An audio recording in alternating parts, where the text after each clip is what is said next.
Matthew chapter 27. When morning came, all the chief priests and elders of the people plotted against Jesus to put him to death.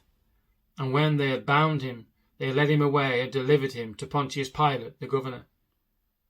Then Judas, his betrayer, seeing that he had been condemned, was remorseful, and brought back the 30 pieces of silver to the chief priests and elders, saying, I have sinned by betraying innocent blood. And they said, What is that to us? You see to it.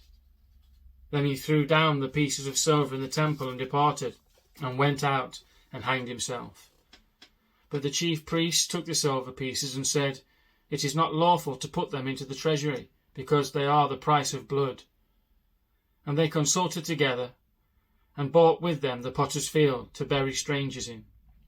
Therefore that field has been called the field of blood to this day. Then was fulfilled what was spoken by Jeremiah the prophet, saying, And they took the 30 pieces of silver, the value of him who was priced, whom they of the children of Israel priced, and gave them for the potter's field, as the Lord directed me. Now Jesus stood before the governor, and the governor asked him, saying, Are you the king of the Jews? Jesus said to him, It is as you say. And while he was being accused by the chief priests and elders, he answered nothing. Then Pilate said to him, Do you not hear how many things they testify against you? But he answered him not one word, so that the governor marvelled greatly. Now at the feast the governor was accustomed to releasing to the multitude one prisoner whom they wished.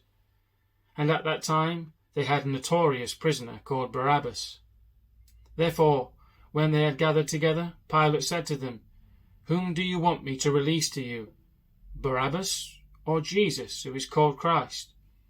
For he knew that they had handed him over because of envy.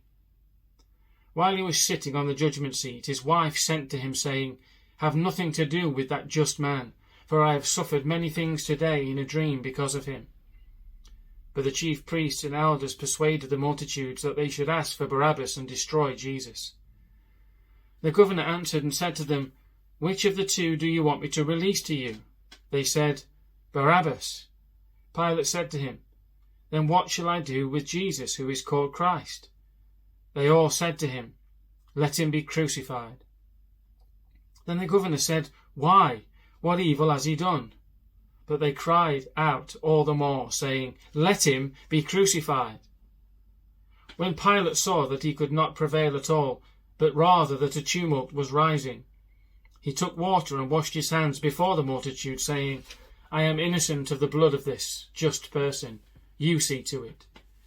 And all the people answered and said, His blood be on us and on our children. Then he released Barabbas to them, and when he had scourged Jesus, he delivered him to be crucified. Then the soldiers of the governor took Jesus into the praetorium and gathered the whole garrison around him, and they stripped him and put a scarlet robe on him. When they had twisted a crown of thorns, they put it on his head and a reed in his right hand, and they bowed the knee before him and mocked him, saying, Hail, King of the Jews! Then they spat on him and took the reed and struck him on the head. And when they had mocked him, they took the robe off him and put his own clothes on him and led him away to be crucified. Now as they came out, they found a man of Cyrene, Simon by name. Him they compelled to bear his cross. And when they had come to a place called Golgotha, that is to say, place of a skull, they gave him sour wine mingled with gall to drink. But when he had tasted it, he would not drink. Then they crucified him, and divided his garments, casting lots, that it might be fulfilled, which was spoken by the prophet. They divided my garments among them, and for my clothes they cast lots. Sitting down, they kept watch over him there, and they put up over his head the accusation written against him, This is Jesus, the King of the Jews. Then 2 robbers were crucified with him, one on the right and another on the left. And those who passed by blasphemed him, wagging their heads, and saying, You who destroyed the temple and build it in 3 days, save yourself. If you are the Son of God, come down from the cross. Likewise the chief priests also, mocking with the scribes and elders, said, He saved others, himself he cannot save. If he is the King of Israel, let him now come down from the cross, and we will believe him. He trusted in God. Let him deliver him now, if he will have him. For he said, I am the Son of God. Even the robbers who were crucified with him reviled him with the same thing. Now from the 6th hour until the 9th hour there was darkness over all the land. And about the 9th hour Jesus cried out with a loud voice, saying, Eli, Eli, lama sabachthani. That is to say, my God, why have you forsaken me? Some of those who stood there, when they heard that, said, This man is calling for Elijah. Immediately one of them ran and took a sponge, filled it with sour wine, and put it on a reed, and offered it to him to drink. The rest said, Let him alone. Let us see if Elijah will come and save him. And Jesus cried out again with a loud voice, and yielded up his spirit. Then, behold, the veil of the temple was torn in two from top to bottom, and the earth quaked, and the rocks were split, and the graves were opened, and many bodies of the saints who had fallen asleep were raised.